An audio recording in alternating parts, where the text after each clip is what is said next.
বাড়ি হলে না এইটা নাই।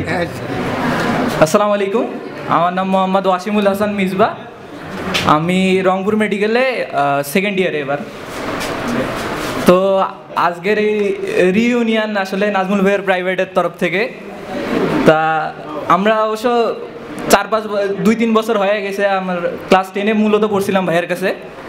তো ভাইয়ের মানে প্রথম দিকে ক্লাস 9-এর ক্ষেত্রে আমাদের বিভিন্ন জায়গায় পড়তাম আর কি।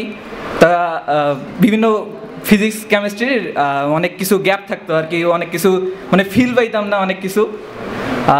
ভাইয়ের মানে তোমরা ভাইয়ের পড়া দেখলে বুঝবা যে ভাই পড়াইতে অনেক ধরনের উদাহরণ টানে, বিভিন্ন কিছু আর কি আনে আর কি।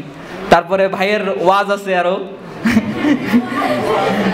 এই ভাই আর কি এরকম করে অনেক ক্লাস 10-এর ক্ষেত্রে ভাইয়ের সাথে একদিন মসজিদে নামাজ পড়তে যাওয়া পরিচয় হয়েছে। তারপরে ভাইয়ের কাছে যাওয়া প্রথম 1 সপ্তাহের মতো মনে হয় গেছিলাম, 10 দিনের মতো ভাই বলছিল যে এমনি আসো, তা গেছিলাম আর কি ভাইয়ের কাছে। তারপর ভাইয়ের সাথে সেই 10 দিন পরে আর inter first year second year অনেকে এখানে ছিল না ইন্টারের ক্ষেত্রে। আমি আর নাফিস মনে হয় আর কয়েকজন মনে হয় রংপুরে ভাইয়ের কাছে পড়ছিলাম কয়েকদিন, প্রায় 5-6 মাস মনে হয় পড়ছিলাম আর কি। তো পরে ভাই তো নিজে প্রাইভেট বাদ দিল মাঝখানে পরে। তো আসলে আমরা পরে তখন চাইছিলাম যে রংপুরে যে পুরো কোর্সটা ভাইয়ের কাছে করতে, কিন্তু ভাই পরে ভাইয়ের বিভিন্ন সমস্যার কারণে সম্ভবত কন্টিনিউ করতে পারেনি আর কি। তারপর তো এখনও মানে ভাইয়ের সাথে মোটামুটি ভালোই যোগাযোগ। আমাদের এডমিশন টাইমে ভাই ভালোই হেল্প করছে আর কি, ভালো যোগাযোগ ছিল ভাইয়ের সাথে আর কি।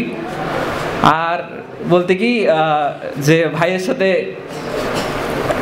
অন্যান্য স্যারদের সাথেও যেভাবে প্রাইভেট পড়ছিলাম অন্যান্য স্যারদের সাথে দেখা হইলে জাস্ট সালাম, কেমন আছে কেমন নাই, এইরকমই শেষ।